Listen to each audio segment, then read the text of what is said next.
అధికార కూటమి పక్షాల్లో ఇప్పటికే ఆనందం ఆవిరైపోతుందా? అనుమానాలు బలపడిపోతున్నాయా? మళ్ళీ అధికారంలోకి రాబోమేమో అనే సందేహాలు పెరిగిపోతున్నాయా? ఇలాంటి అనేక ప్రశ్నలు ఇప్పుడు ఉదయిస్తున్నాయి. ఒక్కొక్కరిగా నాయకుల మాటలు అందుకు తగ్గట్టుగా కనిపిస్తున్నాయి. తాజాగా మంత్రి మండిపల్లి రాంప్రసాద్ రెడ్డి ధోరణి అందుకు సాక్ష్యంగా చూడాల్సి ఉంటుంది. అసలే అధికారంలో ఉన్నారు, నిండా 2 ఏళ్ళు కూడా గడవలేదు, పైగా రాష్ట్ర ప్రభుత్వంలో మంత్రి.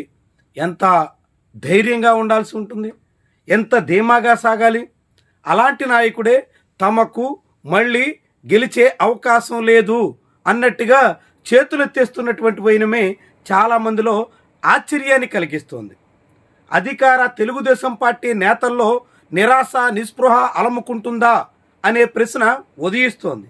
ముఖ్యంగా రాయలసీమ ప్రాంతంలో 2024 ఎన్నికల్లోనే తెలుగుదేశం పార్టీ అనేక చోట్ల అనూహ్యంగా గట్టెక్కింది.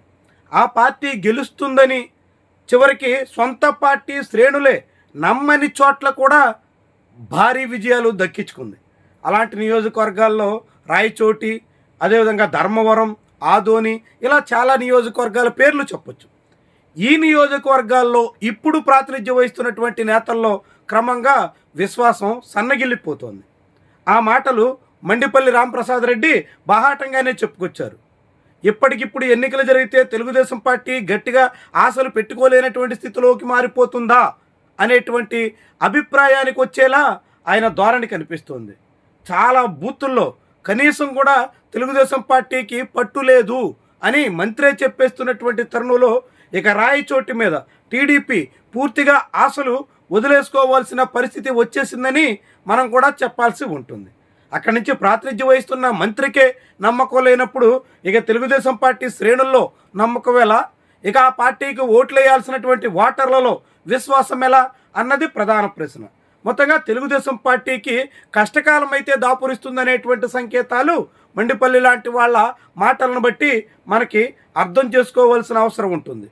రాయలసీమ వ్యాప్తంగా ఇప్పటికే అనేక నియోజకవర్గాల్లో కూటమి పక్షాల నేతలు కాడు వదిలేస్తున్నట్టు భావించాల్సి ఉంటుంది. విపక్షం ప్రాతినిధ్యం వహిస్తున్న నియోజకవర్గాలే కాకుండా తెలుగుదేశం పార్టీ కూటమి నేతలు ఎమ్మెల్యేలుగా ఉన్న చోట్ల కూడా వచ్చే ఎన్నికల నాటికి పరిస్థితి ఎలా ఉంటుందో అనే సందిగ్ధంలో కూటమి నేతలే పడిపోయారు. తమకు మళ్ళీ గెలిచే యోగ్యం దక్కుతుందో లేదో అనే సందేహాలతో సాగుతున్నారు. అందుకే ఇప్పుడే పరిస్థితిని చక్కదిద్దేసుకోవాలి అనే దానికి తెగిస్తున్నారు. దీపం ఉండగానే ఇల్లు చక్కదిద్దుకోవాలన్నట్టుగా అన్నింటికీ సరిపడా కార్యకలాపాలు సాగించేస్తున్నారు. అధిష్టానం మొట్టికాయలేస్తున్నా, క్షేత్రస్థాయి నుంచి వ్యతిరేకత వస్తున్నా, పబ్లిక్ చీ అంటున్నా పట్టించుకోవాల్సిన పని లేదన్నట్టుగా చాలామంది నేతలే సాగిపోతున్నారు. తమకు తోచినట్టుగా వ్యవహరించడానికి ఎక్కడా సంకోచించట్లేదు.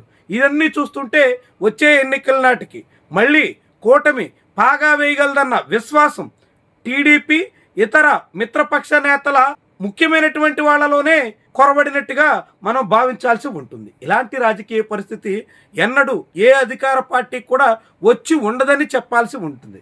ఇంకా 2 ఏళ్ళు నిండలేదు. జూన్ 12 వస్తే ఈ ప్రభుత్వం పూర్తిగా పగ్గాలు చేపట్టి 2 ఏళ్ళు పూర్తయితాయి. అలాంటి సమయంలో 2 ఏళ్ళు కాకుండానే ఇప్పటికే అధికార పార్టీ నేతల్లో అనుమానాలు పెరుగుతూ, ఇక మళ్ళీ రామనే అభిప్రాయం బలపడుతూ, తమ వల్ల కాదనే రీతిలో కాడి వదిలేసేదానికి కూడా సిద్ధమైపోతున్నటువంటి వైనమే చాలా విశేషంగా భావించాల్సి ఉంటుంది. రాజకీయంగా కీలక పరిణామంగా చెప్పాల్సి ఉంటుంది. పోరాడేటువంటి నేతలు, ఇంకా నమ్మకంతో సాగుతున్నటువంటి వాళ్ళు చాలామంది కనబడవచ్చు. కానీ అత్యధిక మందిలో ఇప్పటికే కూటమి మళ్ళీ తిరిగి పగ్గాలు చేజిక్కించుకోగలదు అనేటువంటి నమ్మకం అయితే క్రమంగా తగ్గిపోతుందని స్వయంగా మంత్రి చెప్తున్నటువంటి మాటలు మనకి చాటి చెప్తున్నాయి. మరి ఇలాంటి పరిస్థితుల్లో రాబోయే 3 ఏళ్ల కాలం పాటు కూడా కూటమి ఎలా సాగుతుంది, ఏ తీరున గట్టెక్కుతుంది అన్నది పెద్ద ప్రశ్న. అదే సమయంలో స్థానిక ఎన్నికలు లాంటివి ఎదుర్కోవాల్సి వస్తే ఎలా సాధ్యమవుతుంది అనేది కూడా ముందుకొస్తుంది. ఇప్పటికే స్థానిక సంస్థల ఎన్నికల విషయంలో చంద్రబాబు సర్కారు నాంచివేత ధోరణిని అందుకుంది. కాలయాపన చేయాలని ఆలోచిస్తుంది. ఎన్నికల నిర్వహణ జరగకుండా చూడాలని కూడా కోరుకుంటోంది. అందుకు తగ్గట్టుగా ఇప్పటికే పంచాయతీలు, దానికి ముందు మున్సిపల్ ఎన్నికలను కూడా వాయిదాల మీద వాయిదాలు వేసేస్తుంది. ఏకంగా స్థానిక సంస్థలు ఎన్నికలు నిర్వహించాల్సిన రాష్ట్ర ఎన్నికల సంఘం ప్రధాన కమిషనర్ విషయంలో కూడా ఎప్పటికీ నియామకం లేకుండా ఖాళీగా కుర్చీని పెట్టేస్తుంది.